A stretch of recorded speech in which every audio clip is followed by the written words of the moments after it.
लेकिन इतना बोलकर पीहू चुप हो जाती है। निशा बोलती है, लेकिन लेकिन क्या? बोलो पीहू, चुप क्यों हो गई?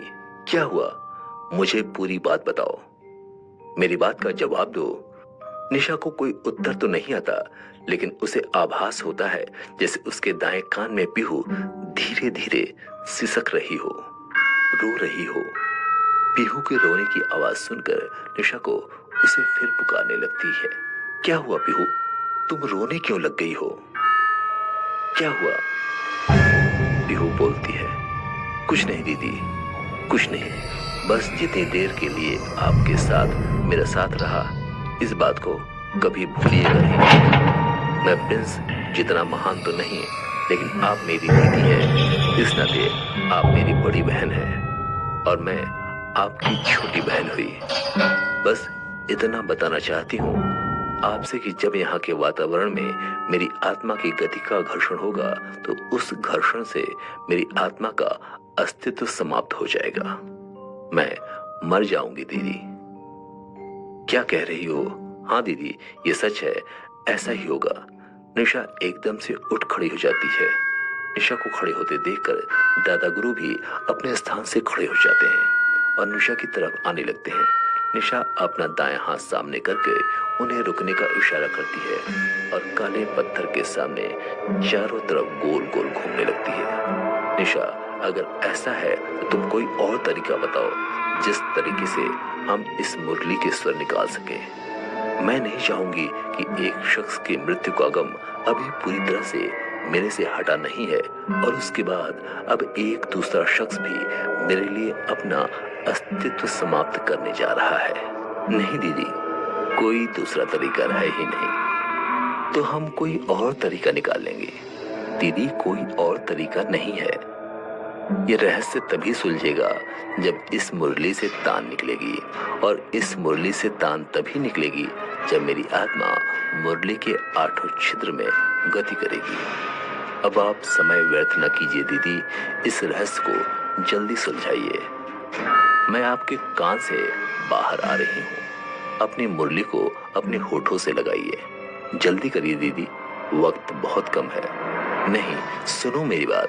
निशा मन में पीहू को आवाज देती रहती है, लेकिन कोई उत्तर न पाकर समझ जाती है कि पीहू की आत्मा उसके कान से बाहर आ गई है। आंखों में आंसू लिए निशा पत्थर के सामने आकर खड़ी हो जाती है। एक बार दादा गुरु की तरफ देखती है और मुरली को अपने होठों से लगाकर आंखें बंद करके जैसे ही मुरली के छिद्र में फूंक मारती है, वैसे ही दादा गुरु देखते हैं कि मुरली के 8 छिद्रों से एक प्रकाश गति कर रहा है, और इस प्रकाश की गति करने से उस संपूर्ण वातावरण में एक मनमोहक अति सुरम्य मुरली की तान बजनी शुरू हो जाती है। पीहू की आत्मा तीव्र प्रकाश की गति से उन छिद्रों के आर पार जा रही होती है। कुछ समय पश्चात वो गति धीरे धीरे कम हो जाती है। जैसे जैसे पीहू की गति कम हो जाती है, मुरली से निकलने वाली मधुर स्वर भी धीरे धीरे कम हो जाता है, और एक समय ऐसा आता है कि मुरली के छिद्रों से गुजरने वाले प्रकाश पूरी तरह बंद हो जाता है। ठीक उसी समय मुरली से निकलने वाली तान भी समाप्त हो जाता है। निशा एकदम से आंखें खोलकर सामने उस काले पत्थर की तरफ देखती है। उस गोले में लिखी हुई वो पंक्ति गायब हो जाती है, और पंक्ति के गायब होते ही काला पत्थर चिटक जाता है। दादा गुरु खुशी से दौड़ते हुए लेकिन अपने चेहरे पर एक रहस्यमय मुस्कान के साथ निशा के करीब आके दोनों हाथों से निशा को पकड़कर गले लगा लेते हैं। वाह बेटा वाह, तूने आज सही मायनों में अपने आप को मेरा सबसे योग्यतम शिष्य साबित कर दिया। गर्व होता है मुझे तेरी जैसे शिष्या का गुरु होने पर। रहस्य सुलझ गया। निशा उसी अवस्था में अपने दाएं कान पर हाथ रखती है, मन में पुकारती है, पीहू क्या तुम हो? एक दूर जाती धीमी आवाज निशा के कान में आती है, अलविदा दीदी। दादा गुरु निशा का सर पकड़कर अपने सामने करते हुए उसकी आंसू पोंछते हैं और उससे कहते हैं, मत परेशान हो, रहस्य सुलझ गया है। निशा, रहस्य सुलझ गया है। पत्थर चटक चुका है। हम दोनों इस पत्थर को खिसकाकर इसके मध्य स्थित उस वस्तु को निकालना है जो कपाली ने मंगवाई है। निशा दादा गुरु से अलग होते हुए उस पत्थर की तरफ देखते हुए कहती है, हाँ दादा गुरु, इस वस्तु को निकालकर कपाली को मैं जरूर दूंगी और बदले में कपाली से भी कुछ लूंगी। दादा गुरु, कपाली से तुम क्या लोगी? वो काली शक्तियों की सबसे बड़ी खतरनाक भयानक साम्राज्ञी है। निशा, मैं कपाली से उसकी मौत लूंगी, मौत।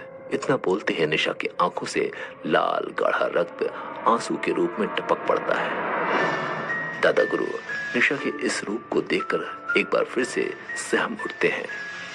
कुछ समय पश्चात निशा अपने आप को शांत कर लेती है और उस काले पत्थर के पास जाती है।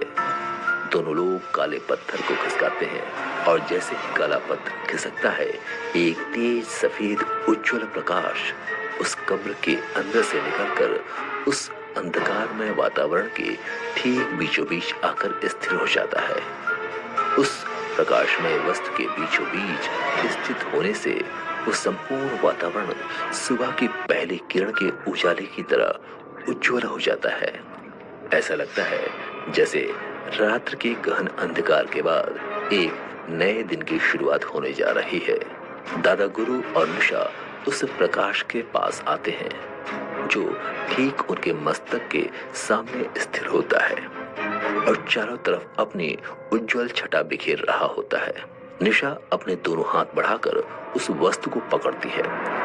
वस्तु के हाथ में आते ही निशा को आभास होता है कि उसके हाथ में 3 इंच लंबाई और आधा इंच मोटाई युक्त कोई कील की तरह दिखने वाली वस्तु है जो संपूर्ण स्वर्ण की बनी होती है और इस 3 इंच के लंबाई की कील में ऊपर से लेकर नीचे तक 7 अलग अलग रंग की छोटी छोटी मणियां लगी होती हैं। दादा गुरु निशा के पास आकर जैसे ही उस रहस्यमय कील को देखते हैं, एक तेज चीख उस वातावरण में दादा गुरु के मुंह से निकलकर उठती है।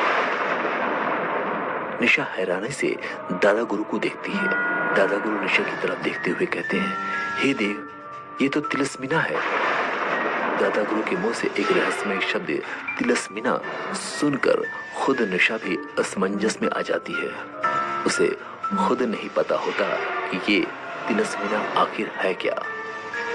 निशा दादा गुरु से पूछती है, दादा गुरु, ये तिलस्मीना क्या चीज है और ये कैसी कील है जिसे आप तिलस्मीना के नाम से संबोधित कर रहे हैं, और आप खुद इतना क्यों डर रहे हैं? मुझे इसके बारे में पूरी जानकारी बताइए। दादा गुरु निशा के चेहरे की तरफ देखते हुए काफी घबराए हुए स्वर में कहते हैं, निशा, ये वो शक्ति है जिसे सारे तांत्रिकों, मांत्रिकों, यांत्रिकों में सबसे उच्च कहा जाता है। ये वो शक्ति है जिससे न देवता जीत सकते हैं, न असुर, न मनुष्य, न प्राणी, न यक्ष, न गंधर्व और न ही किन्नर। जो इस तिलस्मीना को धारण करता है वो इन सब के ऊपर राज करता है। उसे कोई नहीं हरा सकता। बस मुझे ये नहीं समझ में आ रहा कि कपाली को कैसे इस शक्ति के बारे में पता चल गया, और अगर पता चल भी गया तो इस शक्ति को वो कैसे धारण करेगी, क्योंकि तिलस्मीना कोई साधारण नहीं, असाधारण शक्ति है।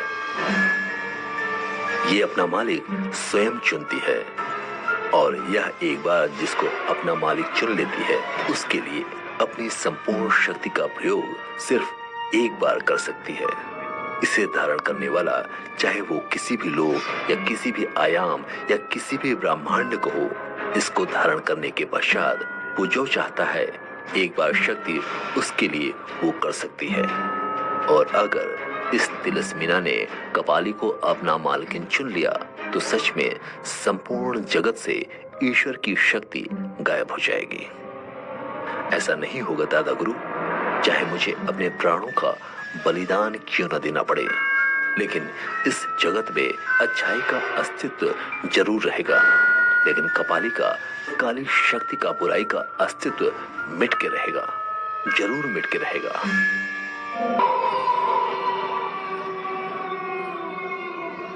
क्या सत्य असत्य से हार गया?